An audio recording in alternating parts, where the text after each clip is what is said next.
Do your Monday mornings also feel a lot of resistance and dread? And on Fridays, you're so exhausted and drained that you cannot even imagine hanging out with your friends and family. If that's the case, you may be dealing with career burnout. Well, Suzanne, so nice to see you. Thank you so much for taking the time to be on Empowerment Solutions. Well, I'm so excited to be here. Thanks for having me on your show. And I've enjoyed listening to your podcast myself and just excited about our conversation today. Well, it's really an important conversation because I think what you have experienced yourself, a lot of people are experiencing, which is the burnout with their job. And I just on Christmas was around people that are actually in their 20s and they're already feeling burned out by their careers. And tell us a little bit about your experience because, we know burnouts from being, ill or having to deal with kids or, having all these being in helper roles. But burnout from career is not something that everyone is really so familiar with. And so the question is, what do we need to look out for? What did you experience when you had a burnout? Yeah, and I'll just start by sharing a little bit about my career burnout story. In fact, from a very young age, I was always asking the question, what am I going to be when I grow up? And of course, obviously every young kid wonders that, and people ask them that question and maybe they have their standard answers, I'm going to be the doctor, the nurse, the teacher, whatever. But for me, I could never really answer that question. And I really went into young adulthood. And as I got into adult life, even still wondering, what am I going to be when I grow up? And I really didn't have the answer. So because I didn't have the answer, I followed the formula that was really put out before me by my parents, which was you go to a good school, you get good grades, and then you go on to a good job. And you stay in that good job, and that's basically success. So not knowing what I wanted to do with my life, I kind of just followed the formula. I went to a good school, I got good grades, and I got the good job.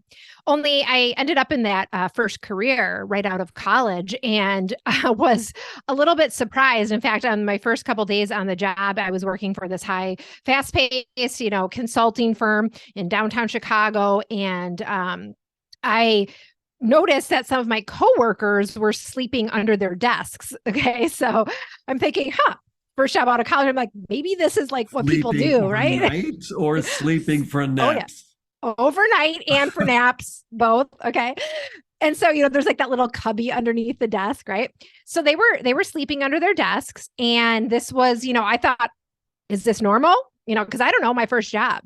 And that was really kind of set the stage for what happened to me in that particular career and in that company, because that was really the company culture that you would work till, the end of the road, to the point of having to sleep over because you could only, get a cat nap because you're spending the entire night at the office to really, accomplish something. And in fact, not too long after that one morning, I saw my boss in his pajama pants walking to the bathroom to go brush his teeth. Now you're in France, so that's like probably a huge no-no. I'm going to say in the US, that's still like not cool at all, but probably, we're a little bit more casual here sometimes. So, maybe people are wearing like their comfier pants from time to time, but in that setting and in that time, because it's almost 20 years ago now, it was like embarrassing.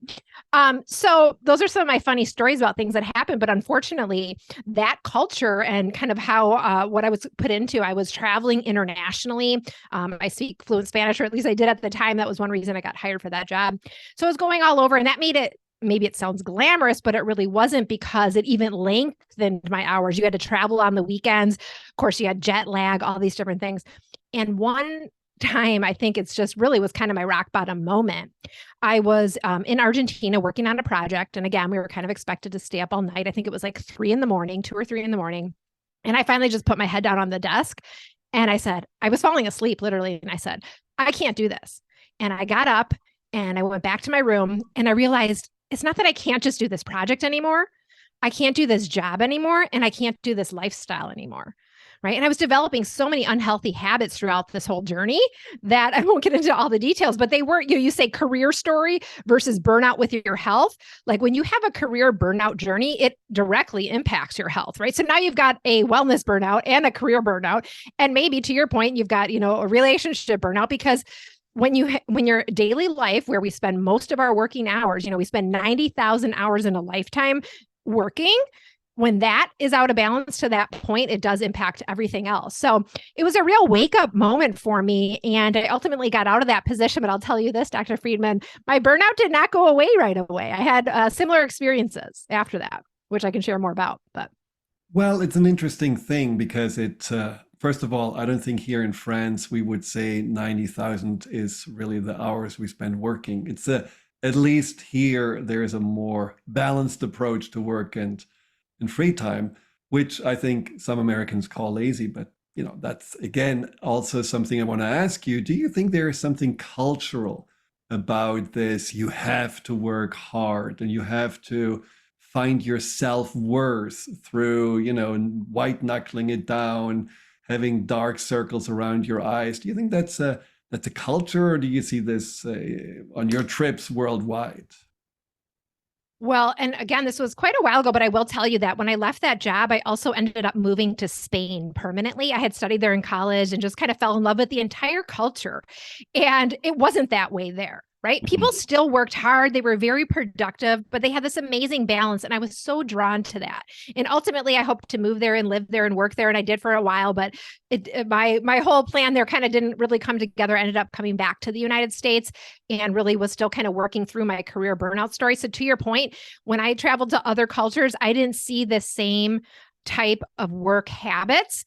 And yet I still saw people being very productive. I know you had another guest on your show who talked about like, there is no such thing as laziness, right? And I totally agree with that. It's like the human nature is to be of service, to give to others, to do things. So how do we do that in a way, especially in our culture, but anywhere where we're not overgiving, we're not overdoing, and we can actually come from a more of a place of wholeness when we do that, right? And so I think everybody has these moments in their career or whatever it is they're doing for their life. Even if you're following something you're super passionate about, you can become so immersed in your passion that you end up kind of overdoing it too. I see this a lot with coaches in my community, entrepreneurs that I work with who, they love what they're doing so much. And all of a sudden they're kind of hitting burnout over there too. And I think we have these moments, light bulb moments basically, where something happens in our life where we end up either hitting burnout or we're having some sort of a crisis or something kind of causes us, and we have to hit the pause button and we have to kind of reevaluate and say, okay, what am I going to do next? And that's really what happened to me in my career burnout journey, is that I entered into other positions after that first one. And yeah, the people were different. The boss was different. The coworkers were different, but the culture wasn't really that different. And so I found myself really blaming those people, blaming the company culture, blaming kind of how everything was. And it wasn't until I was ready to reevaluate and hit the pause button and say, okay, I have to take responsibility for my path and how I'm going to show up. No matter what it's looking like over here, I have to take that responsibility. And that was really a pivotal moment for me. And I think a lot of people are getting to that point right now. I mean, we had the biggest reevaluation moment in history over the last couple of years, of course, with the pandemic and everything like that. And people, a lot of people left their jobs during that time, especially here in the US. We had what was the Great Resignation. I don't know if that was really impacting you guys as much. But when they surveyed those people about why they left, the number one reason they said they left was because of burnout, and then not being supported. And those two are the perfect storm for really, if you're burned out and you're not supported, like you really can't go on. Right. And so I think it's interesting that we had sort of a global reevaluation, but I do see more and more people are having these reevaluation moments. Yeah, I think there needs to be just a kind of cultural revolution happening in regards to how we are seeing jobs in our lives, how we are seeing them right now. In many ways, or we are told to have to see them as the number one most important thing, that you define yourself and that you are what you do. And you're right, the Great Resignation had a lot of people rethink their careers, and they were certainly also fed up, whether it's the lower paying jobs, especially in the hospitality industry or the tech industry, where it was more about, okay, this is not worth it anymore. But then you see CEOs doing exactly the opposite now, demanding people to come back to the office again. Elon Musk telling people you have to sleep in the office in order to make it at Twitter. I mean, there's just still a mindset of, well, this is normal. You can rest when you retire and you cannot really find balance.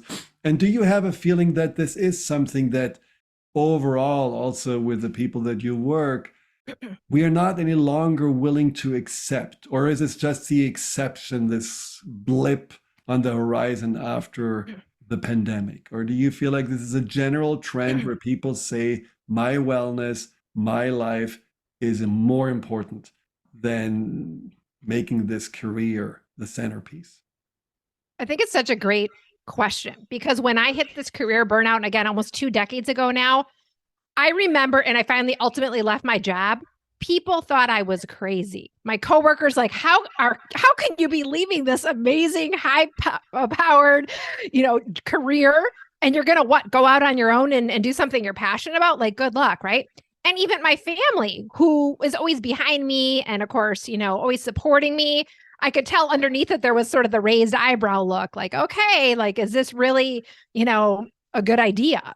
And so I don't think it's, I think back then it was still, more and more people, of course, have been able to go virtual and do so many things where they can, we used to have so many more entrepreneurs and people can do so much more than they could back then. And so, yes, I think during this time period too, we had a lot of forces colliding, right? We had the pandemic. We Right. had people hitting burnout. We had people staying at home that caused everybody to go virtual, right? So, and then that caused them to see that there were other possibilities. So I think that created kind of this momentum. But I do believe that people are going to continue to want to find what fuels them, right? And I mean, I've seen this happen for a lot of the coaches in our community. I'll give you an example of someone. Natalia Edelman is her name. She was working for the wealth management industry. She was in finance. And again, kind of loved her job, loved everything she did, but it was a very fast paced job. And ultimately noticed she was starting to head toward burnout. Whether she had hit rock bottom yet, she was getting close. And she did something that I think is really amazing. And I've always taken it to heart. And I think it's something that everybody can kind of use is that she gave herself permission. She said, you know what? Something isn't right here. My health is going in the wrong direction. I love my career. I don't know if it's like everything it's meant to be, but I need to take a pause. And she asked her boss for a sabbatical. Now, some people are like, I can't do that. And maybe that's true. But that's what she felt she needed to do. And her boss said yes. And she took a sabbatical. And not only did she get her health back in order, figure out what was really going on with her, boost her energy, then she could come from a place of clarity to make empowered decisions. Now, ultimately, she ended up leaving that company, but she ended up combining her wealth management experience with wellness. And now she's doing some amazing things today, helping people, leading retreats, combining like finances and wellness. And, she really ended up following her purpose and passion in life. So while it appeared to be something kind of like a breakdown moment, oh my gosh, I have to leave my job for a time period, she gave herself permission to do it. And I think giving herself permission is so important because it's like a tiny step in one direction to say, okay, what's possible for me? What's next? Right. And these small steps really do add up and they do help bring us clarity. And otherwise, we're just kind of running in the rat race, right? We're like just pushing. And we have trouble getting clarity when we're in that space because that is the path to burnout versus taking that pause. So I love that story about Natalia. I mean, I can certainly relate to, changing your path simply because it's no longer fulfilling. Now, when I changed my career as a physician, I certainly wasn't at the place of the burnout, but I was at a place of just realizing this is not my purpose anymore and I need to make a course correction. And just like in your case, people were shaking their heads, calling me crazy, and you just have to follow also that what feels right. And I didn't know right away what felt right, but so I did another career and I changed that too. But we have to really be aware of that burnout is almost like the probably last signal from your inner self that says, okay, we cannot do this anymore, like you having the head on the table. But there may be signs before that already tell you it's sucking my soul out of my body. This is not really anything I'm looking forward to. Why am I every Sunday night just so miserable and just, angry at everyone around me? And why do I, already on Tuesday think about Friday afternoon? And I mean, there are things where we just have to also see the subtle signs, but Mhm. then not everyone can take a pause. And then there are the classic excuses that people, and they are valid, making: I have benefits, I have obligations, I have a family to feed, I cannot just change this. This is good for you guys to talk about this. I cannot just become a coach. So, what do I do when I'm feeling this burnout coming close? Yeah. I love that. And I just want to address kind of two things that you said there. One is kind of like, there's these moments and things happening before we hit burnout, right? And I like to call it address the stress, right? Because usually we kind of ignore the stress and it just goes on and on. And then ultimately we end up hitting burnout. So keep in mind, first of all, not all stress is created equal. Okay, so some stress is good. So don't be like, oh no, I had some stress today. I'm on the path to burnout. What should I do? No, we want to bring more awareness to the stress and notice that it's happening, right? And having that awareness is important, because what happens with stress, I believe, is that it's not like if you have a stressful day and then the next day isn't stressful, like all's good. That original stress, it kind of gets stored in the body. So we have to be able to care for it, right? And be aware of it so that we don't end up building up so much stress in the body that ends up turning into burnout. So I think no matter where you are in a position, whether you feel like you have benefits and you can't leave, or whether you love your job, or whether you're stuck in your job, whatever it is, everybody can become empowered to really address the stress. And it can be even just 5 minutes a day, and being aware of the things that you're doing and the things that are impacting. And we could talk about, myself being in the holistic wellness field, we could talk about that all day. But what I really want to mention here is kind of the second part of what you said is like, what do you do if that's, your case? And I think one of the things that I did, I'll just share it, is that I couldn't leave my day job right away either. Right. I knew something was off. A lot of things were happening, but one of the things I did was I got really clear on my personal principles. Okay. So what are your personal principles? It's basically what you deeply care about. So you may not be able to leave your job tomorrow, and maybe you don't want to leave your job. Maybe you need to do an adjustment within your current career, right? But if you're not clear on what your personal principles are, it's going to be really hard to make that particular career, anything you do, really get in alignment with you. And I'm really big into alignment. I can talk more about that later, but I want to mention with personal principles that, just let me give you guys kind of an example for you and all of your listeners. I have several personal principles, but just as an example, I have wellness is one of them, having been in the wellness field for almost 2 decades. Family is big for me. I have an 11-year-old son, and my husband and our extended family is all very close. And then sovereignty is a word that I like to use. My value around this was freedom, but it really became more of a personal principle. And I think personal principles are a little bit deeper than just values, because we really, if we spend some time with them, we get to really see what they're all about for us on a personal level. And for me, sovereignty, well, what does that word mean? Sovereignty is like, kings and queens were sovereigns. They had this rulership, they had this authority, right? It's really about self-sovereignty, which is your own personal authority, authority over yourself, and being able to listen to your own truth and let that guide you to make decisions, versus listening to all the other voices out there that say, you can't leave that job. You have benefits. This is, you got to pay the bills, right? That all might be true, just like you said, Dr. Friedemann, but you also have a voice that's really guiding you, and you have to be able to give it a voice. So for me, those were my personal principles. But the point here is, if you take out a little bit of time, and this can be in an evening, it could be one Saturday morning. Everybody can find a little bit of time to carve out time to start thinking about their personal principles and what's really important to them. And when you do that, it really can start to guide you to what it is you're supposed to do next. You may not know right now, but if you give yourself that opportunity, I do believe you start to get clarity. What would you suggest as in the meantime? And maybe some people are just completely unwilling to even consider changing their jobs, no matter how hard they are. What would you say are ways for them in the meantime to practice wellness or to feed themselves and not just feel drained by their 9, 10 hour jobs? Yeah. Well, I think that's a great question. I'll say this, like, stress to me is kind of like this doing mode. You're like going, right? You're doing more, and it's kind of building up. And I just want to be clear that burnout is not the same, because you can't do anything when you're burned out. You can't get out of bed.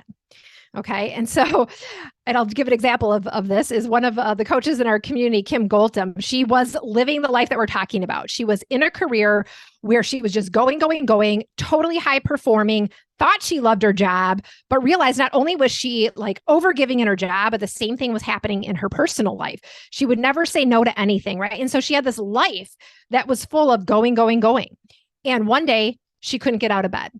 And basically, she had later figured out that she was diagnosed with adrenal fatigue. Okay, which is a story that actually also similarly happened to me. And it happens to a lot of people who hit burnout, is that they get to that point where they literally cannot get out of bed. Okay. And so she was diagnosed with adrenal fatigue. It ended up really changing the course of her life because while it was a moment that seemed horrible, she couldn't even go to her job, which she felt so passionate and dedicated to do. She kind of went on her own health and wellness journey and then discovered a lot of different things to support her so that she could continue on in that job for a while. But ultimately, it ignited in this passion for her to go out and help other people. And that's why she became a holistic wellness coach. But I just share that because you say, okay, what are the things that you can do? Well, some of the things that Kim did and some of the things that I did, and even Natalia, and of course, all the other people that are really passionate in our community about holistic wellness, and they go out and teach people about burnout today.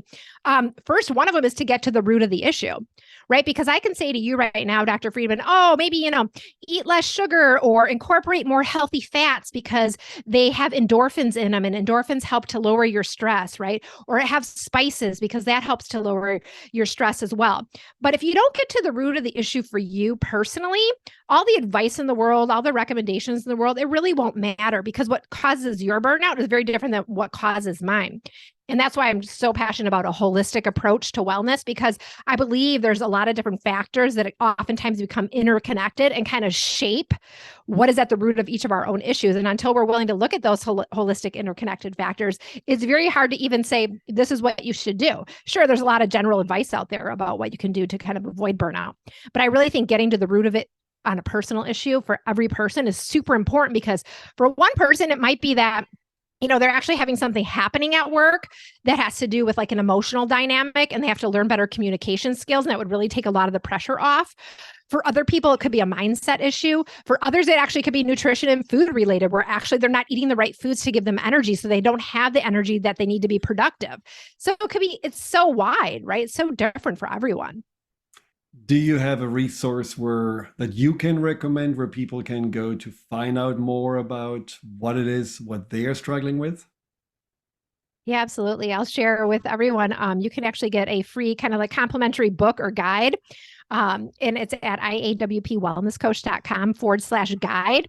So it's basically a digital version of my book, which is called Live Well, Dream Big. And in it, you're going to get a lot of different things. But one of the things you're going to get is our Wellness 360 system. And Wellness 360 is basically 12 key elements in your life, but across 36 sort of dimensions. And there's 3 different layers.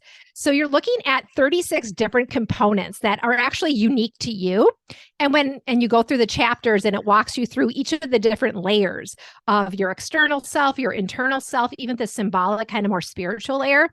And this is what helps you to start looking at this holistic approach and really saying, hey, what's going on for me personally, right? Because it might be only 2 elements, across one layer that's impacting somebody, or it might be somebody might have everything they need to look at, right?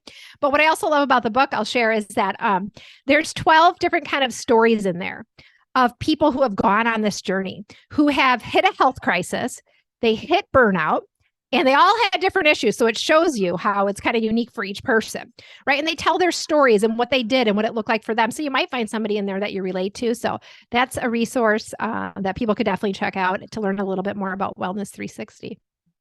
And of course, you have only use of a book that you can actually read. So it's great that it's available, and you just have to take the time to look into it. Now, I think what we are talking about, especially with your stories, is certainly inspirational. But as I said, for some people, it's also something that they don't really know what else is out there. Like, you had no guidance from your parents, and you talk in your work about soul purpose, about what are we here really to do. And for some it's already too woo-woo, but for others say, oh my God, I would love to know more about my soul's purpose. And that certainly I can very much relate to, because it took me a while to find it, but I did find it 20 years ago, and I'm very glad for this, but it wasn't necessarily labeled. This is your sole purpose. Follow that path. I love that. How would someone go about, or how do you find someone's sole purpose?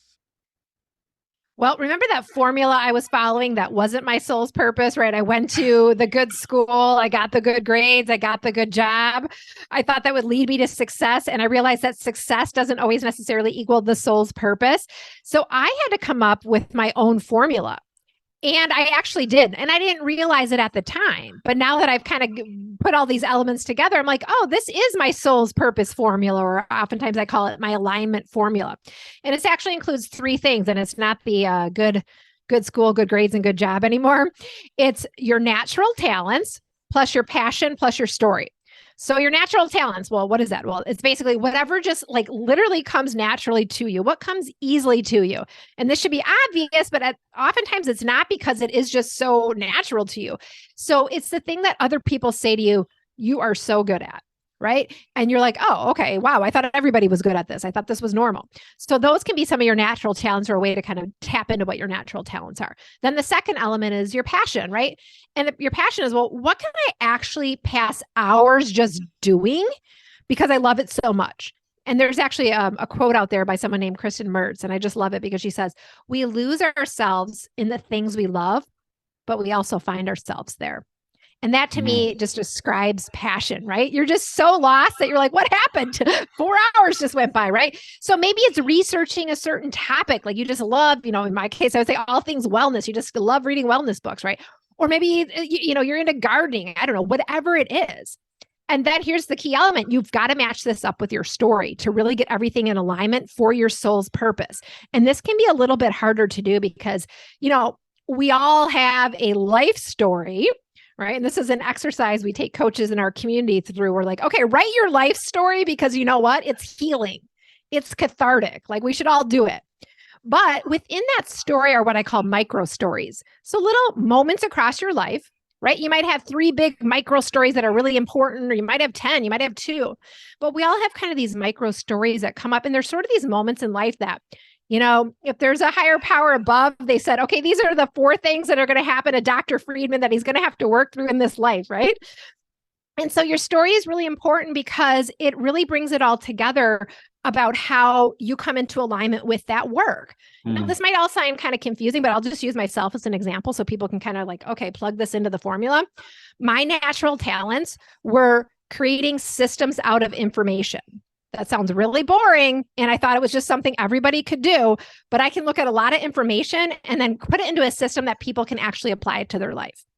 Who knows? I have no idea where this came from. Okay. My passion, again, is holistic wellness, right? And then my story, one of my micro stories really became about carving my own path and also breaking the rules. Because again, I'm a real rule follower, and I was following that formula. And I believed that that was what I had to do.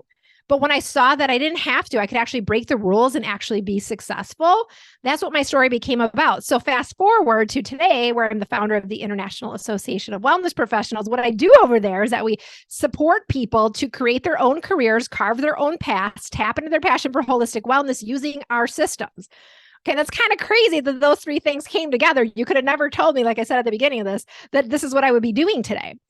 But I think if people play around with that 3-part formula, Dr. Friedemann, they're going to start plugging things in, and it doesn't happen overnight.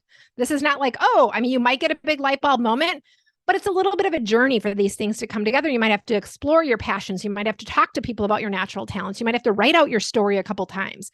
But that's how I see the soul's purpose really coming through when these 3 things get in alignment. I love it. It's really perfect. This formula, and I can imagine it doesn't have to end up in a career. I mean, you can certainly find your sole purpose without having to make money with it, and just live with that passionate alignment, because that's what you're supposed to do outside of your job or on the weekend or whatever it is. But just asking these 3 questions, that's really great. I love it. I can definitely relate to that. Well, I just love what you just said.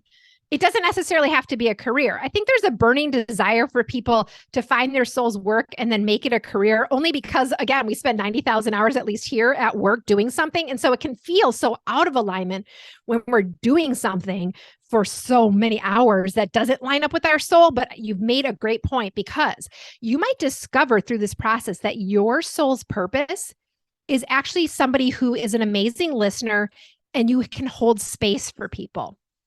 This is an actual soul's purpose, I'm telling you, because it's amazing if you can do this. And you might say to yourself, well, gosh, I'd love to do a career doing that, but maybe that I don't know what that is right now. But you can show up today following that soul's purpose. You can hold that space for your family. You can hold that space for your coworkers. You can do it for your community. And when you get in alignment with that soul's purpose, it absolutely changes how you show up every day in that job. And you might realize that you actually love what you're doing because you have just reframed how you show up from a different place. So I love that you said that, because I think it's an important thing for people to consider. Especially that it also allows you, like you said, show up differently. Because a lot of people that I talk to that don't really enjoy their job don't enjoy it because they compare themselves to others. And they have these artificial ideas of, I have to be like them or compete with them or follow a certain kind of formula like you had to. And they don't really see that their unique contribution is missing. And it would actually make this company better, and it would make the culture better, and it would certainly make their experience better. So that formula about the soul's purpose certainly can help to get us more in alignment, even if we don't change anything, but our attitude and our engagement and our energy will shift. Or you just can endure your job more because you have something else passionate that you look forward to outside of your work. I think living on soul's purpose is definitely something that I can imagine is making, a huge difference in the people that you work with. Yeah. And I mean, I love what you're saying too. I think a lot of people are walking around thinking like, they're, like you said, they're comparing themselves to others. They just feel disheartened in their work. They don't have that purpose in their work. And a lot of it is that we're carrying around narratives, kind of like old narratives. What are narratives? They're stories about ourselves, kind of from our unconscious thinking or even our upbringing. But they're kind of things that we believe. They're kind of things we say. We might even say it to our coworkers or to our friends and family. It's kind of like tribal in a way. They're sort of like these badges of honor we carry. And they end up actually impacting how we show up every day and what we do. Just as an example, some narratives are like, I'm not good at relationships, or, money doesn't grow on trees. Or one narrative I grew up with was never risk a lot for a little. That was something my dad just loved to say, never risk a lot for a little. So I became very risk averse. And why that actually is a part of my career burnout story is kind of interesting, because when I started getting in alignment with my soul and thinking, oh, this is what I can do, I didn't want to risk a lot for a little, right? And so I stayed in that job. I stayed in that career because I was afraid to risk a lot for a little, right? So these narratives actually do impact us. And it's super important because the narratives impact the choices we make and the behaviors that we have. And then, that's how our life is. So if we can also not only do that alignment formula and figure out our talents, our passion, our story, if we can look at our narratives and see where they're coming from, then we can start writing new stories. So all those little micro stories, we can start becoming more empowered about the stories on our life's journey and really be like a part of them and like co-creating them. And there's another saying out there, you can tell I like quotes, but one of them is nothing changes if nothing changes, right? So nothing changes if nothing changes. Well, it's pretty simple. We have to be the leader of that change in our own lives, right? If we want to make those changes. So. And I really think what we just talked about is so great to also see that people do that me actually may know. I always think about this one person that I see sometimes in a cafeteria of a supermarket, where people go to have relatively cheap lunch. This guy is at the checkout, and he basically takes the order, and he's the most passionate person you can imagine. And it's it could be a very, very draining, long lines. Everyone is hungry. People are in a bad mood, but he makes it so light. People go there just for him because he's funny. He always has a joke. He's whistling. I mean, he's like the appetizer of the whole meal. And he just has this very positive attitude. Maybe this is his sole purpose, but he certainly has a narrative in his mind that is about, I want to be of service. I want to make this fun. I want to make people want to be here because we have a good time together. And so they come over and over again and they become, acquaintances, friends almost for lunch. And so that is just an example where I feel we don't have to make big changes right away to avoid burnout. We can also overcome our inner resistance. The things, like you said, the narratives, the stories, the limiting beliefs, if we are starting to shift them and put them into something that is more flowing and feels more right and in alignment with us, without having to do anything externally different, we can already feel much better because we are not pushing this boulder of, I don't want to, up the hill. We actually more in the feeling of, okay, I'm in this job. Maybe I'm stuck in it because of debt or whatever, but I can choose how I'm going to show up. And that is the freedom and the sovereignty that you also talk about. Wow, I love that story about that person. They just sound like it doesn't matter oftentimes once you discover your purpose, what format you're really doing and how you're showing up in that day, like what your title is, right? And so I know someone like that as well who delivers mail and same thing, just the most happy person I've ever met. And that's so inspirational. I love Yeah. that. Now, if there is one advice of everything that we just talked about, what would be the one advice that you want to leave the listener with? I think that is a good question. There's so many little tidbits, but I think the biggest thing coming through right now is just to ask yourself what makes you feel alive, right? Because just like that person in the grocery store and just like the male person that I'm talking about, they feel alive for some reason and they're tapped into that energy, right? And we can all tap into that no matter what we're doing in our careers. And when we do, I truly believe it can help us to prevent burnout, right? But again, it can also help us to show up in a really powerful way every day and ultimately find the next steps forward to what we're meant to do if we are meant to do something else and really tap into that soul's purpose. So what makes me feel alive? And you know what? Again, you know me, I have to share my quotes. There's a quote by Howard Thurman out there that says, don't ask what the world needs, ask what makes you come alive and then go do that, because what the world needs is more people who have come alive. So yes, what makes you come alive? Go do that. Don't procrastinate. And remember, if you're stuck right now, if you're in a position where you're facing career burnout, you feel purposeless, whatever it is, guess what? The only way is through. I know that's kind of scary, but you can't go around this. You can't circumvent. You can't put a Band-Aid on burnout. You have to go through it. And I think hopefully some of the tools and tips I shared today are going to help you go through it because there is another side to this. Well, and in addition, there is this wonderful book. Again, how can people find the book? They can go over to iawpwellnesscoach.com/guide. And I also just want to mention a gift for people who are listening today and they're like, oh my gosh, the career piece is really sticking out for me. You're like, I feel kind of confused about my career. I know I'm meant to do something else. We also have a special gift for Dr. Friedeman's listener, which is called the Career Superpower Quiz. And I personally love quizzes, so that's why it's a quiz. But don't you just love taking a quiz and getting your custom profile and like your type? I do.